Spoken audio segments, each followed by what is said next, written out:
Yellowface is about an Asian American playwright named D.H.H. who wrote a play called M. Butterfly, who at some point gets involved in a controversy over the casting of the Welsh actor Jonathan Pryce when the musical Miss Saigon came to Broadway. And D.H.H.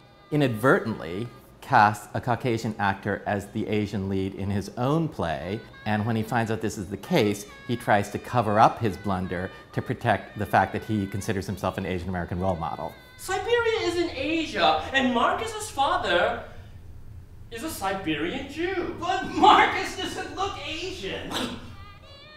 I first started producing plays about 30 years ago, and at that point the idea of Asian America was relatively new. And it seemed like, I think we went a little bit overboard in terms of feeling like, oh, now that we know that we're Asian Americans, we have solved the riddle of identity. No one's Asian enough for you! That's not what I mean! Like the way you used to criticize me for listening to The Cure? I never... Well, you said my taste in music was too light. And there were sort of excesses and things that were silly about it and taken to extremes.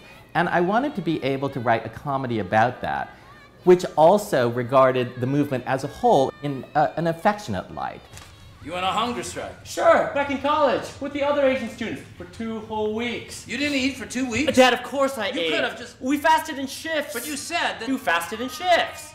Yellowface, in many respects, is a quintessential Silk Road Theater Project piece. The conversations about representation, the conversations about race. When we're supposedly moving into a post-racial society, which we're not moving into at all, questions of race and ethnicity have become even more highly charged, I think, than they were before. I can hire on the basis of race, but not fight it for that same reason. Right. Why? Because people don't generally sue someone for hiring them. A lot of the humor of the play comes out of the theater. Do you know how many other actors auditioned for your part? Not enough. There are a number of characters in this that are well-known figures. I think there is a kind of People magazine factor, kind of learning kind of the inside scoop about certain things that you may have heard about or read about. Margaret, hi. I've been hired to take the show in a new direction. More Asian. So, use chopsticks. This television project, was that the Margaret Cho show? Look, I'd rather not talk about that, all right? I've been asked in the past about Yellowface, well, how much is true and how much is made up? I've tended to feel like I want to duck that question because part of the fun of the play is not knowing what's true and what's not. It's my name out there, my face in the papers, the poster child for political correctness. I was an Asian American role model back when you were still a Caucasian. You ethnic tourist!